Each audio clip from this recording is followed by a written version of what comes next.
अनामिका मध्य प्रदेश से दिल्ली कॉलेज के लिए आई थी और अयान राजस्थान से उसी कॉलेज में पढ़ने आया था। अयान एक सीधा साधा सा लड़का है जो ना लड़कियों से ज़्यादा बात करता है और ना किसी से ज़्यादा मतलब रखता है। अयान की यह बात अनामिका को बहुत अच्छी लगती है और वह किसी ना किसी बहाने से अयान से बात करने की कोशिश करती है। अनामिका दिखने में क्यूट लगती है। कुछ ही समय में अयान और अनामिका की दोस्ती हो जाती है। अनामिका सोचती जब अयान कॉलेज पढ़ने आया था तब वह सिर्फ पढ़ाई पर ध्यान देता था, पर अब उसका पूरा ध्यान मुझ पर रहता है। अयान धीरे धीरे अनामिका को पसंद करने लगता है। दोनों दिन भर कॉलेज में बातें करते अपने हर लाइक डिसलाइक को शेयर करते हैं और कुछ समय में बहुत अच्छे दोस्त बन जाते हैं।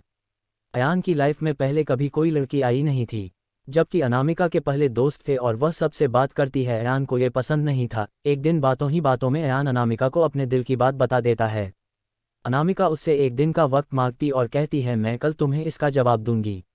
अनामिका, अगर मैं इसकी गर्लफ्रेंड बन जाऊंगी तो ये पढ़ाई भूल जाएगा और मुझ में ही लगा रहेगा। यही सब ख्याल अनामिका के मन में होते हैं और दूसरे दिन अनामिका अयान को मना कर देती है और कहती है, मैं तो तुम्हें बस अपना दोस्त समझती हूँ, इससे ज़्यादा कुछ नहीं। स्कूल, मैं यहाँ पढ़ने आई हूँ और कुछ करने नहीं। तुम चाहो तो मेरे दोस्त रह सकते हो। अयान दोस्ती के लिए मना कर देता है और अनामिका को बहुत समझाता है, लेकिन अनामिका कुछ नहीं सुनती। अयान को ये बात बहुत बुरी लगती है और वह अनामिका से बात करना बंद कर देता है। कुछ दिन कॉलेज भी नहीं आता है। अब अनामिका को भूलकर पूरा ध्यान पढ़ाई में लगाता है और ना किसी से ज़्यादा बात करता है और ना मतलब रखता है। देखते देखते कॉलेज बीत जाता है और सब अलग अलग हो जाते हैं। Sad love story in Hindi. Ayaan college में टॉप कर जाता है और सबसे पहले नौकरी पा लेता है। 2-3 साल बीत जाते हैं। ना अयान को अनामिका का पता रहता है और ना अनामिका को अयान का कुछ पता रहता है। अयान अपनी कंपनी छोड़कर एक नई कंपनी में ज्वाइन करता है, जिसमें उसकी पोस्ट पहले से बहुत अच्छी और पगार दुगनी रहती है। जब अयान पहले दिन ऑफिस जाता है तो उसे पता चलता है अनामिका इस ऑफिस में उसकी जूनियर है। वह उस पर बिल्कुल भी ध्यान नहीं देता है और काम में ही लगा रहता है। कुछ दिनों ऐसा ही चलता है, पर दोनों एक दूसरे को पहले से जानते थे और एक दिन दोनों को एक प्रोजेक्ट के लिए साथ में बाहर जाना पड़ता है। प्रोजेक्ट के बाद ना चाहते हुए भी अयान और अनामिका की बात होने लगती है। अनामिका अयान को समझाती है आखिर उसने उसको मना क्यों किया था। अयान को अनामिका की बात समझ आ जाती है और दोनों में गहरी दोस्ती फिर से हो जाती है। हॉट, पूरे ऑफिस में दोनों की दोस्ती के चर्चे होने लगते हैं। अयान सीधा साधा लड़का रहता है, उसको ज़्यादा कुछ समझ में नहीं आता है। अयान कुछ समय बाद अनामिका को डिनर पर ले जाकर फिर से प्यार का इजहार करता है।